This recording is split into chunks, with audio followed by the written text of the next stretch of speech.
السلام علیکم ورحمۃ اللہ وبرکاتہ۔ بسم اللہ الرحمن الرحیم۔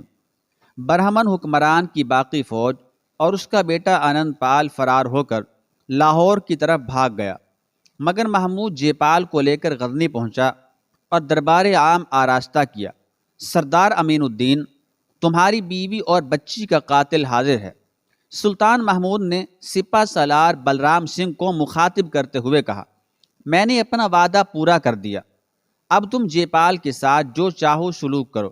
سردار امین الدین اپنی نشست سے اٹھا اور ایک عجیب شان مردانگی کے ساتھ چلتا ہوا والی غزنی کے تخت کے قریب جا کر ٹھہر گیا۔ میں سلطان معظم کی بلند کرداری کو سلام کرتا ہوں کہ میں نے اپنی پوری زندگی میں ان سے زیادہ اپنے وعدے کا لحاظ رکھنے والا کوئی دوسرا حکمران نہیں دیکھا۔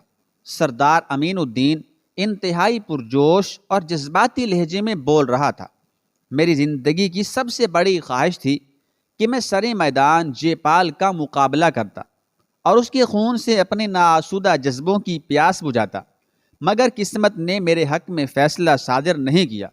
بے شک سلطان محترم کی نوازشوں کے طفیل میرا بدترین دشمن میری تلوار کی زد پر ہے، مگر اپنی فطرت کو کیا کروں کہ اتنے کمزور انسان پر ہاتھ اٹھاتے ہوئے مجھے شرم آتی ہے۔ یہ کہتے کہتے سردار امین الدین کی آنکھوں سے آنسوؤں کی نمی جھلکنے لگی۔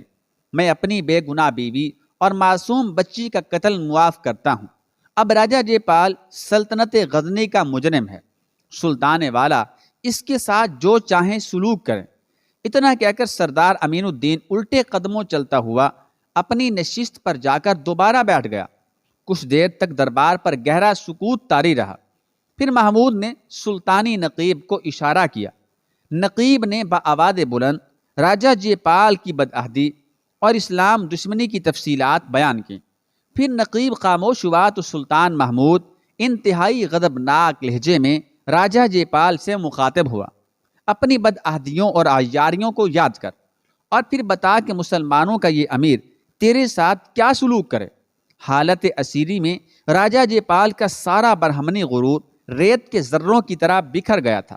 میں اپنے تمام گزشتہ خطاؤں پر بہت نادم ہوں، اے سمراٹوں کے سمراٹ۔ جے پال کا لہجہ بہت خوش آمدانہ تھا اور آواز موت کے خوف سے لرز رہی تھی۔ ایک بار اور مجھے معاف کر دیا جائے، میں اپنی آخری سانس تک سلطان کا وفادار رہوں گا، پنجاب کو غزنی کا ایک صوبہ سمجھ کر حضور والا کی طرف سے حکمرانی کے فرائض انجام دوں گا اور پابندی کے ساتھ ہر سال خراج کی مقررہ رقم ادا کرتا رہوں گا۔ محمود کچھ دیر تک سوچتا رہا، پھر اس نے وزیر سلطنت کو حکم دیا کہ وہ کاغذ، قلم اور دوات فراہم کرے۔ جب یہ تینوں چیزیں مہیا ہو گئیں تو والی غزنی جے پال سے مخاطب ہوا، اس کاغذ پر تحریر کر، میں دنیا کا حقیر ترین انسان ہوں اور میری ناکام و نامراد زندگی کو سلطان کی بارگاہ کرم کے سوا کوئی پناہ نہیں دے سکتا، اور یہ بھی لکھ کہ مسلمانوں سے زیادہ روادار، حوصلہ مند، اعلیٰ ظرف اور دشمنوں کو معاف کرنے والی قوم اس زمین پر کبھی نہیں آئی۔ راجہ جے پال کو ہر حال میں زندگی پیاری تھی، اس لیے ذلت آمیز عبارت تحریر کرنے پر مجبور ہو گیا۔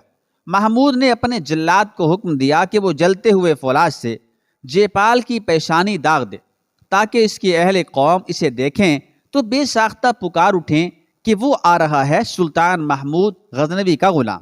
جے پال نے گداگرانہ لہجے میں التجا کی کہ اس کی سزا موقوف کر دی جائے، مگر والی غزنی نے بڑی حقارت سے برہمن حکمراں کی یہ درخواست مسترد کر دی، اور کچھ دیر بعد دربار میں جے پال کی دردناک چیخیں گونجنے لگیں۔ پھر برہمن حکمران داغدار پیشانی اور غلامی کا طوق لے کر لاہور پہنچا۔ جے پال کا بیٹا آنند پال باپ کی واپسی پر بہت خوش تھا، اور خود جے پال بھی اپنی جان بچانے پر بے پناہ مسرت کا اظہار کر رہا تھا، مگر اچانک اسے ایک نئی مصیبت نے گھیر لیا۔ ہندوؤں کے عقیدے کے مطابق جو ہندو راجہ مسلمانوں سے شکست کھا جائے یا ان کی قید میں رہا ہو، وہ اس قابل نہیں رہتا کہ لوگوں پر حکومت کر سکے۔ یہ ایک ایسا گناہ ہے کہ جس کو آگ کے سوا کوئی دوسری شے ختم نہیں کر سکتی۔ جے پال چونکہ محمود سے 2 بار شکست کھا چکا تھا، اس لیے آگ کی سزا اس کا مقدر بن چکی تھی۔ وہ بڑے عجیب لمحات تھے جب برہمنوں کا بے رحم قانون اپنے آتشی ہاتھ کھولے ہوئے ایک دوسرے برہمن کی طرف بڑھ رہا تھا۔ راجہ جے پال ایک ناقابل بیان عذاب میں مبتلا تھا۔ اگرچہ سلطان محمود غزنوی رحمۃ اللہ علیہ نے آخری حد تک اسے ذلیل و رسوا کرنے کے بعد اس کی جان بخش دی تھی، لیکن برہمن حکمراں اس معافی کو بھی اپنے سیاسی اور شاطرانہ چالوں کا نتیجہ سمجھ رہا تھا۔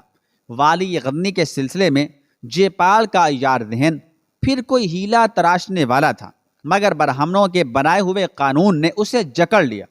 وہ سلطان محمود غزنوی رحمۃ اللہ علیہ کے دربار میں انتہائی ذلت آمیز معافی نامہ تحریر کرنے اور پیشانی اقتدار پر غلامی کی مہر سجانے کے باوجود خوش اپنے وطن واپس لوٹا تھا، مگر ابھی جے پال نے سکون و اطمینان کی چند سانسیں بھی نہیں لی تھیں کہ ریاست کے راجپوت سردار صدیوں پرانے ہندو قانون کی ایک خاص شک کے بارے میں سرگوشیاں کرنے لگے، اور پھر پنجاب کے حکمراں جے پال کو کھلے لفظوں میں بتا دیا گیا کہ دردناک موت اس کا انتظار کر رہی تھی۔ اپنی ہی قوم کے بنائے ہوئے قانون کا حوالہ سن کر جے پال کی نیندیں اڑ گئیں، اور وہ سوچ بھی نہیں سکتا تھا کہ تقدیر اس کے ساتھ ایسا عجیب کھیل کھیلے گی۔ جب شکست خوردہ حکمراں کو عذاب کے اس گڑھے سے نکلنے کی کوئی تدبیر نظر نہیں آئی تو اس نے اپنی سلطنت کے چند بڑے پجاریوں کو خلوت میں طلب کیا، اور پھر ان بوڑھے برہمنوں سے مخاطب ہوتے ہوئے بولا، تم لوگ خوب جانتے ہو کہ میں نے تمہیں اور دوسرے برہمنوں کو اپنے دور حکومت میں کس قدر آسائشیں باہم پہنچائی ہیں۔ عمر رسیدہ پجاریوں نے اعتماد میں سروں کو جنبش دی اور سوالیہ نظروں سے اپنے فرما روا کی طرف دیکھا۔ میں جانتا ہوں کہ تم ہندو دھرم کے سب سے بڑے گیانی ہو، راجہ جے پال نے مصلحتاً خوش آمدانہ لہجہ اختیار کرتے ہوئے کہا۔ کل تک میں اپنے بھرپور وسائل کے ساتھ دیوتاؤں کو خوش کرنے کے لیے تمہاری خدمت کرتا رہا، مگر آج انتہائی مجبوری کی حالت میں تم سے اپنی انہی خدمات کا صلہ مانگتا ہوں۔ مہاراج آپ حکم دیں۔ برہمن پجاریوں نے بیک زبان کہا، ہم نردن لوگ آپ کی کیا سیوا کر سکتے ہیں، یعنی آپ کی کیا خدمت کر سکتے ہیں؟ میں تم سے دھن دولت نہیں مانگ رہا ہوں۔ راجہ جے پال سمجھ رہا تھا کہ برہمن پجاری اس کی مشکل آسان کر دیں گے، اس لیے پر امید لہجے میں کہنے لگا، میں تم سے تمہارے گیان کا سوال کرتا ہوں کہ اب تمہاری عقل ہی مجھے آگ کی عذاب سے بچا سکتی ہے۔ تم تو ہندوستان کے سب سے بڑے عالم ہو، یقیناً تمہارے ذہن میں کوئی ایسا نقطہ محفوظ ہوگا جو مجھے آگ کے بھڑکتے ہوئے شعلوں سے نجات دلا سکتا ہے۔ راجہ جے پال کسی بھکاری کی طرح برہمنوں سے اپنی زندگی کی بھیک مانگ رہا تھا۔ پجاریوں نے بڑی حیرت سے جے پال کی طرف دیکھا۔ اب برہمنوں کی سمجھ میں آیا کہ یہ مغرور اور بد دماغ راجہ ان سے اس قدر گداگرانہ لہجے میں کیوں بات کر رہا ہے۔ سمراٹ، ہم اس سلسلے میں کچھ نہیں کر سکتے۔ تمام پجاریوں نے اپنے ہاتھ جوڑ دیے تھے۔ یہ قانون تو آکاش پر بنایا گیا تھا، ہم دھرتی والے اسے کس طرح بدل سکتے ہیں؟ برہمنوں نے کھلے لفظوں میں، صاف لفظوں میں، واضح لفظوں میں اپنی مجبوریوں کا اظہار کر دیا تھا۔ پھر بھی میرے بچاؤ کا کوئی راستہ نکالو۔ راجہ جے پال نے پجاریوں کے پاؤں پکڑ لیے تھے۔ برہمن سب کچھ کر سکتا ہے، دیوتاؤں کا اس سے اٹوٹ رشتہ ہے، وہ بھگوان کے فیصلوں کو بھی بدل سکتا ہے۔ نہیں مہاراج، نہیں مہاراج، یہ کہہ کر ہمیں گناہ گار نہ کیجیے۔ برہمنوں نے بھی ہواؤں کا رخ دیکھتے ہوئے اپنی گردنیں جھکا دی تھیں۔ پجاری جانتے تھے کہ اب جے پال کو آگ کے عذاب سے نجات نہیں مل سکتی، پھر بھی وہ کوئی جارحانہ بات کہہ کر اس حکمران خاندان سے کسی قسم کی دشمنی مول لینا نہیں چاہتے تھے۔ اس وقت سیاست کے دو گروہوں میں عیاری اور دنیا داری کا مقابلہ ہو رہا تھا، اور برہمن پجاری بہرحال راجہ جے پال سے بڑے سیاستدان تھے۔ سمراٹ، گیتا یا ویدوں کا کوئی اسلوک ہوتا تو ہم اپنی عقل کی طاقت سے اس کا مفہوم بدلنے کی کوشش کر کے بات کو کہیں سے کہیں پہنچا دیتے، مگر یہ تو ایک کھلا ہوا عقیدہ ہے، ایک واضح عقیدہ ہے، صاف عقیدہ ہے، ہم اسے کیسے بدل ڈالیں؟ نہیں مہاراج، یہ پاپ ہم سے نہیں ہوگا، اور اگر آپ کی خاطر یہ اپرادھ یعنی جرم کر بھی لیں تو دوسرے برہمن نہیں چھوڑیں گے۔ پجاری ایک ناقابل تنسیخ دلیل پیش کر رہے تھے۔ اس قانون سے تو پوری پرجا واقف ہے، ہم کس کس کو سمجھائیں گے اور ہماری کون سنے گا؟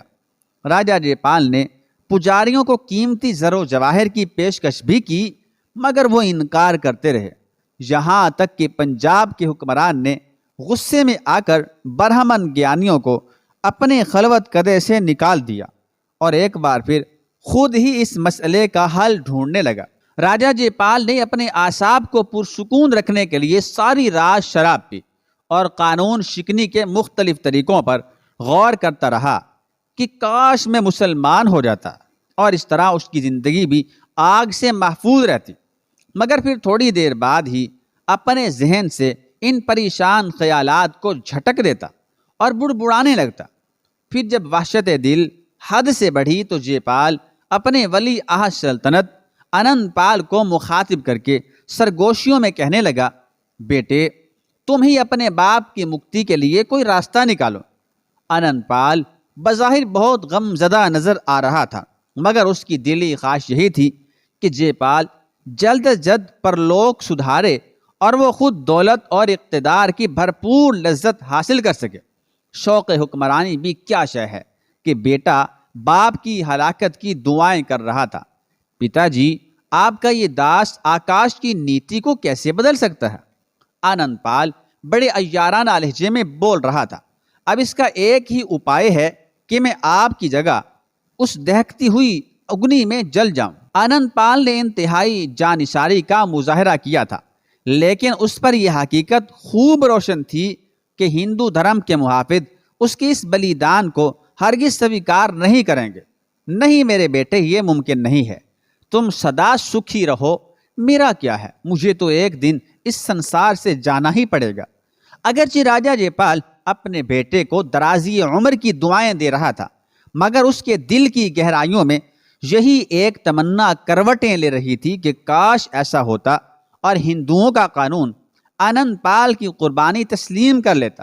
پھر جے پال کے لیے فرار اور نجات کے تمام راستے بند ہو گئے اور برہمن پجاریوں کے حکم پر ایک کھلے میدان میں ہزاروں من لکڑیاں جمع کر کے آگ لگا دی گئی۔